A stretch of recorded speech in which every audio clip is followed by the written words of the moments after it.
네, 어제 3.1절 봄 기운 가득한 휴일이었는데요. 박 대통령 탄핵 심판을 놓고 촛불과 태극기 두 쪽으로 갈라졌습니다. 정치권도 각자 다른 광장으로 달려가서 제각각의 목소리를 냈는데요. 점차 고조되는 갈등의 우려의 목소리도 높아지고 있습니다. 신지호 연세대 개건교수 김광삼 변호사와 함께 자세한 얘기 나눠보겠습니다. 네, 안녕하십니까? 네, 안녕하세요. 네. 자, 98년 전 3.1절에는 종로에서 모두 만세를 함께 외쳤는데요. 어제는 전혀 다른 모습이었습니다. 네. 두 쪽으로 갈라져서 집회가 있었는데요. 먼저 집회에 참석한 시민들의 얘기를 잠시 먼저 좀 듣고 시작하겠습니다.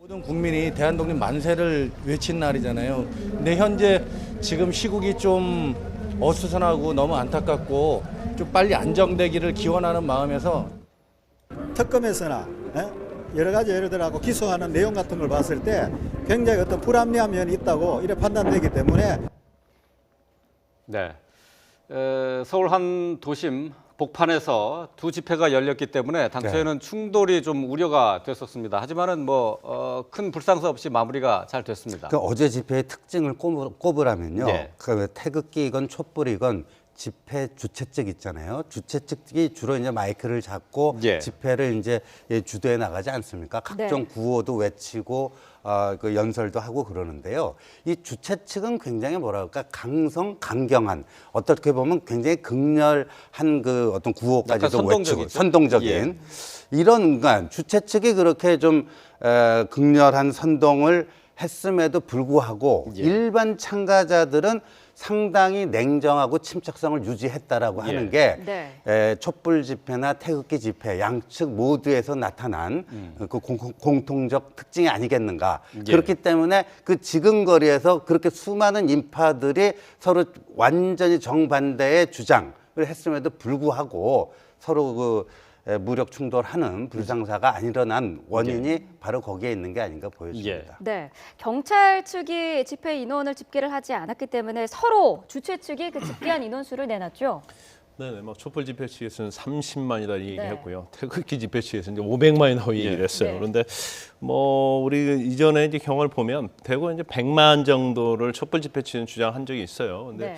그 부분에 대해서 사실은 뭐 경찰 추산과 굉장히 다르지 않았습니까? 그런데 경찰이 그 당시 추산을 하면서 주최 측과 굉장히 이 차이가 많이 있어서 이제 더 이상 그거에 대해서 추산하지 않고 발표하지 않겠다고 했어요. 네. 계속 논란이 있었죠, 이제. 네, 그러다 보니까 어떻게 보면 주먹구구식의 어떠한 그 집회 측의 어떤 발표가 있는 것 같아요. 참가 인원에 대해서. 네.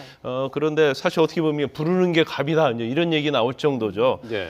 그런데 이 이유는 이제 여러 가지로 볼 수 있지만 가장 중요한 것은 몇만 명이 모였는 것 자체가 내부 결속을 다니는데 굉장히 중요한 거거든요. 어떤 사기 진작이랄지. 그래서 그런데 태극기 집회 측에서 500만이라고 한 것은 좀 도가 지나치지 않았나 싶습니다. 네. 서울 인구의 절반이 나왔다는 이야기고 또 어떤 부산 인구가 350만 정도 좀 넘는데 그럼 부산 인구보다 훨씬 더 많은 부산 인구 플러스 150만 명이 더 나왔다는 거고 뭐 네. 노르웨이나 덴마크 인구 정도가 그럼 세종대로 다 모였느냐. 그래서 이제 그 부분은 좀 문제 있다고 보고요. 네. 우리가 이번에 이제 집회를 보면서 또 그 전에 집회를 전체적으로 보면서 항상 이 집회 참가자에 대한 그 인원수에 대한 문제가 논쟁거리에 있지 않습니까? 그래서 이건 제 개인적인 생각인데 네. 좀 약간 전문가 집단의 어떤 독립된 그런 네. 뭐 기구 하나 있었으면 좋겠어요. 그래서 거기서 딱 정확하게 집계를 해주고 예. 우리가 여론조사할 때 뭐 플러스 오차범위 다 얘기하잖아요. 그런 것처럼 어떻게 집계가 됐고 플러스 마이너스 오차범위가 얼마고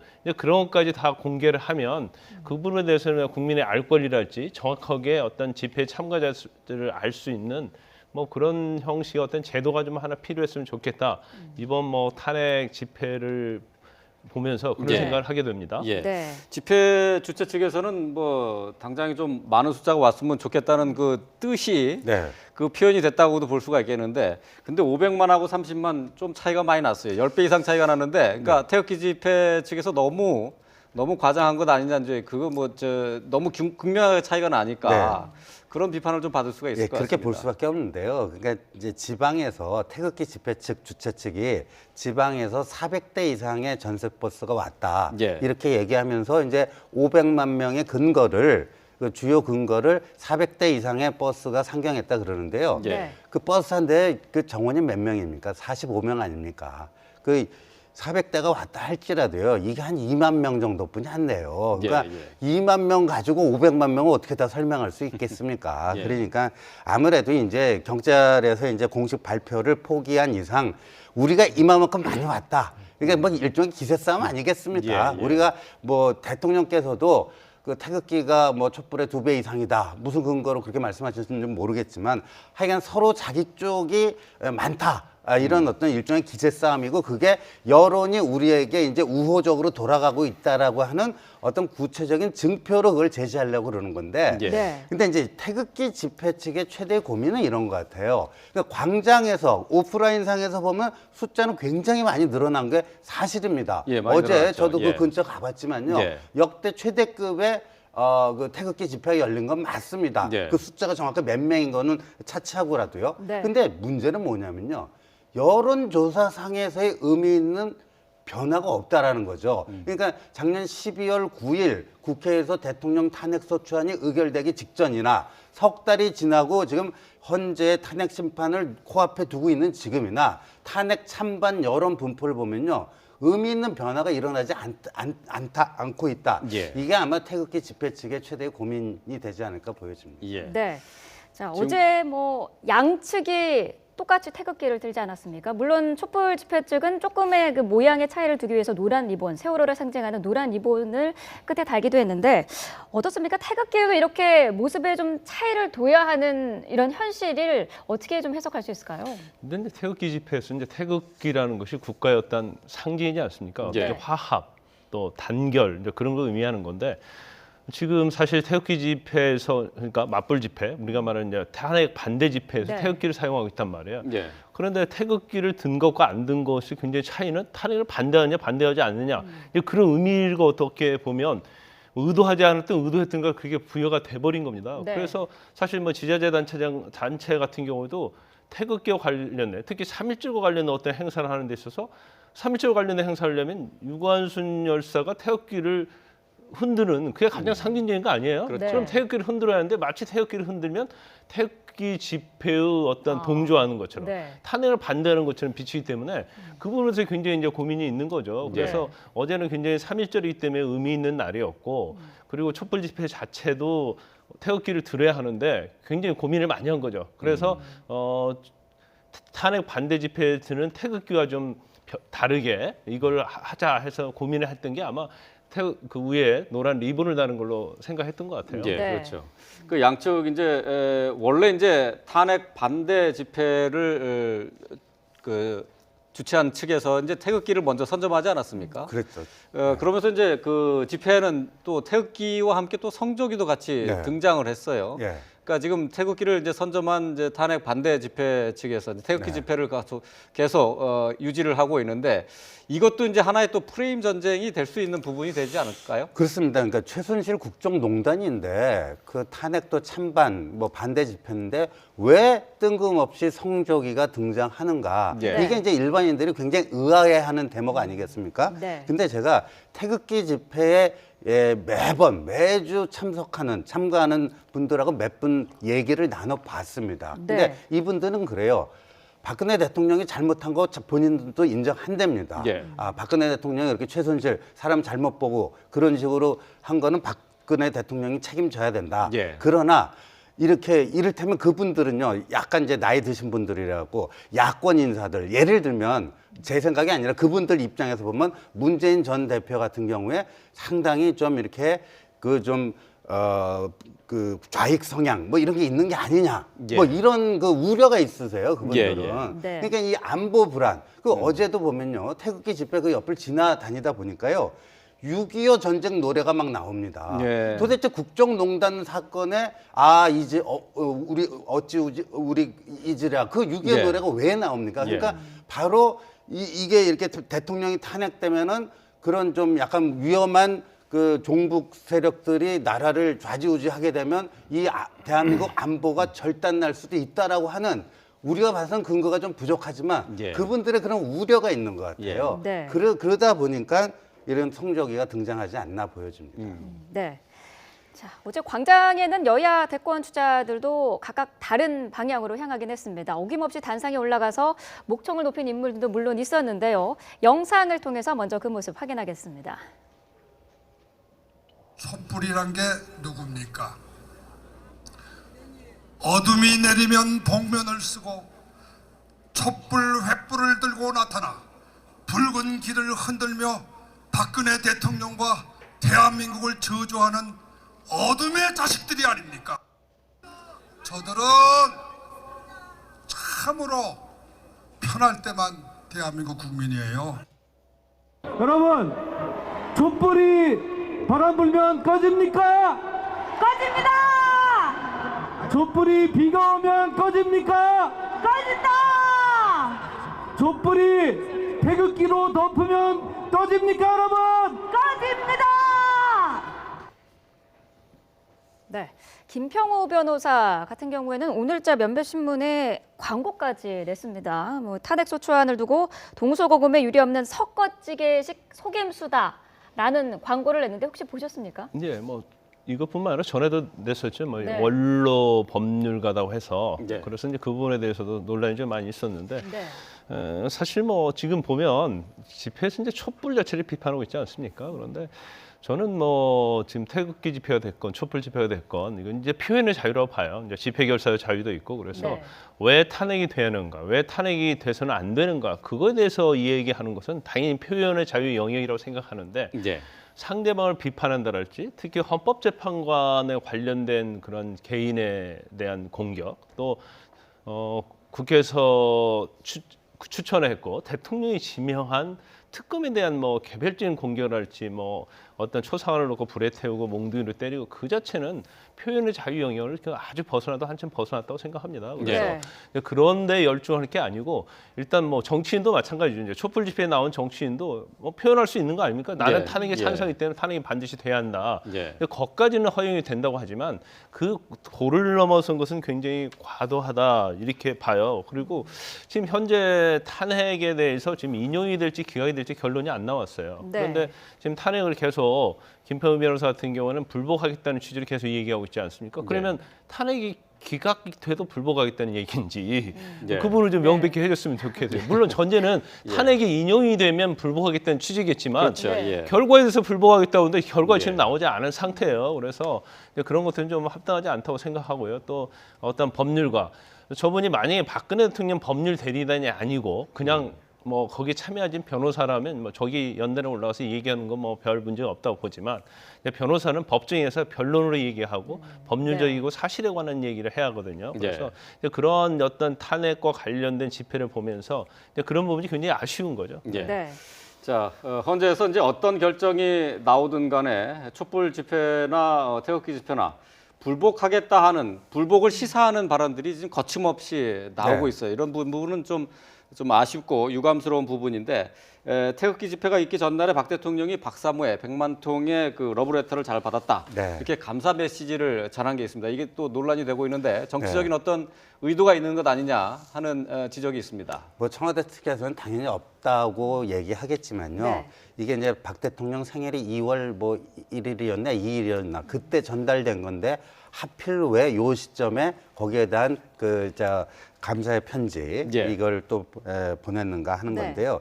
근데 2004년 그 노무현 전 대통령 탄핵 당시에 당시 그 박근혜 한나라당 대표가 헌재의 탄핵 심판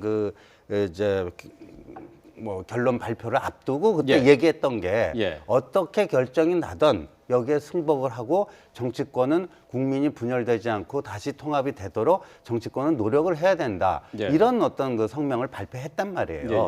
그런데 지금 요번은 이제 본인의 이게 돼서 그런지 거기에 대해서 분명한 입장을 안 밝히고 있지 않습니까? 그다음에 이제 뭐 그 대리인 변호사들 김평호 변호사 같은 경우에 아주 극단적인 언사까지 서슴지 않고 있는데 저는 이렇게 봅니다.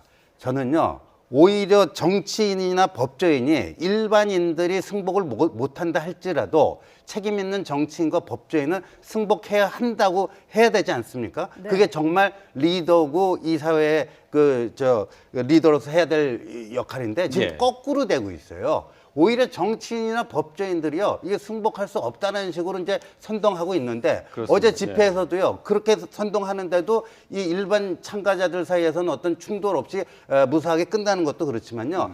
탄핵이 어떤 식으로 결론이 나던 말이에요. 예. 그 사람들은 인용이건 기각이건 그 주최 측은 격렬하게 저항하고 불복하고 반대하면서 뭔가를 할래지만 네. 일반 참가자들은요 결과를 인정하고 점차 어느 쪽으로 결론이 나든 그 집회의 규모는 저는 줄어들어가는 그러니까 예. 오히려 지도자와 일반 대중의 역할이 거꾸로 그 바뀌는 이런 어떤 희한한 모습들이 나타날 수 있다 이런 생각이 듭니다. 네.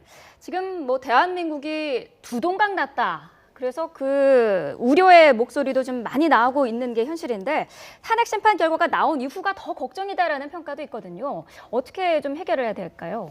일단 두 동강이 났다는 뭐 표현에 대해서는 사실 뭐 태극기 집회와 촛불 집회를 보면서 이제 많은 분이 느낄 거예요. 그런데 그러면 두 동강이 난 어떠한 국민을 어떻게 화합하고 통합할 것이냐. 네. 그래서 저는 이제 두 단계 정도 봐요. 첫 번째 단계는 일단 헌법재판소에서 어떤 결정이 나오든 간에 거기에 대한 승복을 해야 하는 거예요. 그러면 탄핵 반대 집회가 됐건 탄핵에 대해서 찬성하는 측이 됐건 거기에 승복을 하면 일단 그걸로 인한 탄핵으로 인한 국론 분열은 어느 정도 통합이 된다고 보고요. 네. 그다음 두 번째는 이러한 헌법재판소 결과에 대한 승복 또는 그 이후에 통합이나 화합은 바로 정치권에서 해줘야 한다 그렇게 봅니다. 그래서 지금 물론 태극기 집회 측에서는 뭐 승복하지 못하겠다고 계속 얘기를 하고 있지만 네. 촛불 집회와 관련된 정치인들은 이제 뭐 결과에 대해서 승복을 해야 한다 이제 그런 경향으로 가고 있는 것 같아요. 예, 그래서 예. 그 부분은 굉장히 잘 되고 있다고 생각하고요.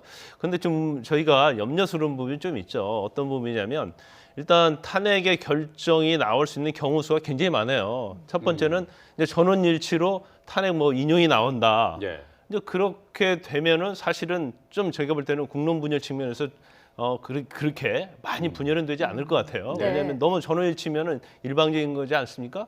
그런데 이제 인용과 기각을 나눌 수 있는데 이제 인용을 전제로 먼저 얘기하고 기각을 전제로 얘기를 하겠습니다. 네. 근데 인용을 전제로 했을 때 이제 전원일치, 그다음에 7대1 아니면 뭐 6대2 이렇게 나올 거 아니에요. 예, 예. 그러면 한 명이나 두 명이 이제 소수 의견을 내는데 소수 의견에 낸 자체는 사실은 탄핵을 반대하는 측의 의견과 같을 수 있다는 거죠. 그럼 이제 그 부분을 가지고 탄핵 반대 측에서 명분을 삼아서 불복할 가능성이 굉장히 커요. 네. 그래서 논란 소지가 굉장히 많다고 예. 보고요.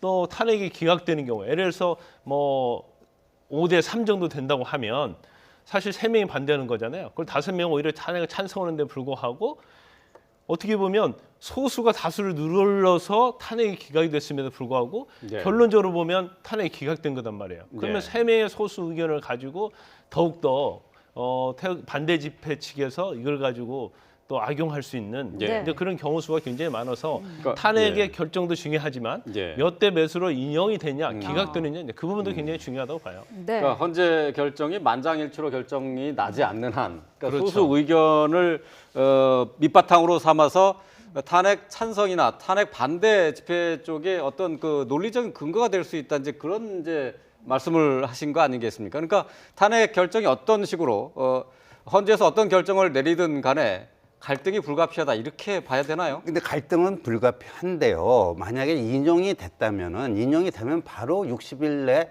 조기 대선이 일정이 확정되면서 급속하게 이제 선거 국면으로 들어가는 거 아니겠습니까? 예. 네. 그렇다면 탄핵을 반대했던 쪽에서는 뭔가 거기에 대해서 불복하고 뭐 하는 어떤 퍼포먼스는 할 수 있겠지만 현실적으로 선거 국면에서 할 수 있는 게 뭐가 있겠습니까? 그래도 탄핵 반대 측을 대변할 수 있는 후보를 지지 지원한다든가 하는 식의 이제 활동이 예상된단 말이에요. 그러니까 예. 어제와 같은 탄핵 찬반 그 자체를 가지고 이렇게 충돌하는 일보다는 그렇게 이제 대선 국면에서 본인들이 선호하는 후보에 대한 지지 지원 활동으로 이렇게 양태가 예. 네. 이게 바뀌어 나갈 수 있다라고 보고요. 거꾸로 기각이 되면은 무슨 이제 뭐 혁명이 일어날 거다. 근데 저는요 오히려 그렇다고 할지라도 이제 그러면 금년 이제 그 12월 19일이 이제 대통령 선거가 되는 거예요. 그러니까 이제 벚꽃 대선하고 비교해 보면 이제 대선이 한 7개월 정도 네. 늦게 열리게 되는 건데 네. 오히려 탄핵이 기각이 되면요 국민들 사이에서는 정권 교체에 대한 어떤 그 열망이랄까 공감도 이렇게 더 커질 수도 있는 거예요. 그러니까 그렇겠죠. 뭐 예. 그 인용이냐 기각이냐에 따라서 한쪽은 완전히 살고 한쪽은 예. 완전히 죽고 그런 건 아니라는 거죠. 예. 네. 앞서서 그 소수 의견을 몇 명이 낼까 부분도 상당히 관건이라고 말씀을 하셨는데 노무현 전 대통령의 탄핵 심판 때는 이 소수 의견을 낸 재판관의 실명이 공개되지 않았는데요. 이번에는 공개가 되는 건가요? 이면 공개되죠. 노무현 대통령 때는 이제 2004년도에는요. 네. 탄핵과 관련해서 소수 의견을 내야 하느냐 내야 하지 않느냐는 규정이 없었어요. 네. 그래서 그 당시 굉장히 논란이 많았는데 그 당시에도 사실은 유헌이랄지 네. 권한쟁의 심판이랄지 헌법 소원에 대해서는 소수 의견을 갖다가 다 내기로 돼 있었고 네. 네. 그걸 갖다 발표하기로 돼 있었거든요. 그런데 당시에도 굉장히 노무현 대통령 탄핵과 관련해서 소수 의견을 내야 하냐 내야 하지 않느냐 그 부분에 대해서 굉장히 논쟁이 있다가 네. 적어도 그 탄핵이라는 대통령의 탄핵이라는 이런 중요한 것에 대해서 소수 의견이 밖으로 나가지 않는 것은 문제가 있다. 그래서 바로 2005년 6월에 이게 개정이 됩니다. 네. 소수 의견을 내게 돼 있고요. 그렇기 때문에 헌법재판관들은 굉장히 신중할 수밖에 없습니다. 더군다나 대단히 부담스럽겠는데요. 그렇죠. 국론이 이렇게 분열돼 있고 네. 만약에 소수 의견을 냈을 때 마치 어느 쪽에 선 것처럼 그렇게 보이기 때문에 네. 이번에 소수 의견 내는 데 있어서 굉장히 아마 심적인 예. 부담감을 많이 느낄 거라고 봐요. 그래서 뭐 간혹 뭐 그래서 전원 의견이 질적으로 갈 수도 있다. 이제 그런 것이 나오는데 그런 이제 헌법재판관들이 본인의 어떤 개인적인 그런 소신이랄지 그런 게 그렇죠. 굉장히 가능하기 때문에 예. 네. 뭐 그렇지는 않을 것 같고 아마 만약에 탄핵을 반대한다랄지 탄핵에 찬성한다면 아마 굉장히 주관적으로 독립적인 의견을 낼 가능성이 크다고 봅니다. 뭐 저 헌재 재판관들은 이제 법과 양심에 따라서 이제 재판을 이제 진행을 하고 이제 마지막 이제 평의를 계속 진행하고 있는데 말이죠. 근데 지금 평의 내용은 이제 전혀 그 밖으로 나오지 않는단 말이죠. 지금 일반에서는 이제 재판관들의 성향을 놓고 네. 어떻게 결론이 나올까 이걸 네. 유추를 하고 네. 있단 말이에요. 이게 어떻게 봐야 됩니까? 이게 재판관들의 성향이 네. 이번 그 탄핵 결정에 영향을 미칠 것으로 봐야 되나요? 근데 흔히들 뭐 보수 성향의 몇 명, 중도 성향 몇 명, 진보 성향 몇 명. 네. 그러니까 아무래도 보수는 탄핵 인용에 대해서 좀 소극적이고 네. 진보는 적극적이고 이런 그렇죠. 식의 어떤 추론인데 저는 그게 그렇게 기계적으로 적용되지 않을 거라고 봅니다. 예를 네. 들면은 그 이정미 재판관의 경우에 말이에요. 중도 또는 뭐 진보로 분류가 되지만 이분이 통진당 위원정당 해산 그 판결 때 말이에요. 그 해산해야 된다는 결정을 하신 분이란 말이에요. 예. 그리고 이게 단순히 보수 진보 이렇게 나눠질 수가 없는 게 국회 그 탄핵 소추안을 보면요. 예를 들면 대통령이 사기업 인사에 영향을 미친 거 있잖아요. 이런 게 우리 헌법 119조 1항 대한민국의 경제 질서는 개인과 기업의 자유와 창의에 바탕을 둔다. 바로 이 보수가 굉장히 중요시하는 그 자유시장에 대해서 네. 그 헌법 정신을 위반한 거다. 네. 이렇게도 이제 그 탄핵 소추안에 들어 있는 거거든요. 그럼 진정한 보수라면요, 이거 문제라고 거기에 대해서 뭐 증거를 내려야 되는 거거든요. 예. 따라서 단순한 보수 진보 이 프레임으로 어떻게 될 거다 예측하는 건 좀 무리가 따른다고 봅니다. 네. 예, 잘 알겠습니다. 자, 오늘 그 헌재와 관련돼 있는 내용 그리고 어제 있었던 집회에 관련된 내용들을 함께 짚어봤습니다. 신지호 연세대 교원교수 그리고 김광삼 변호사와 함께했습니다. 고맙습니다. 고맙습니다.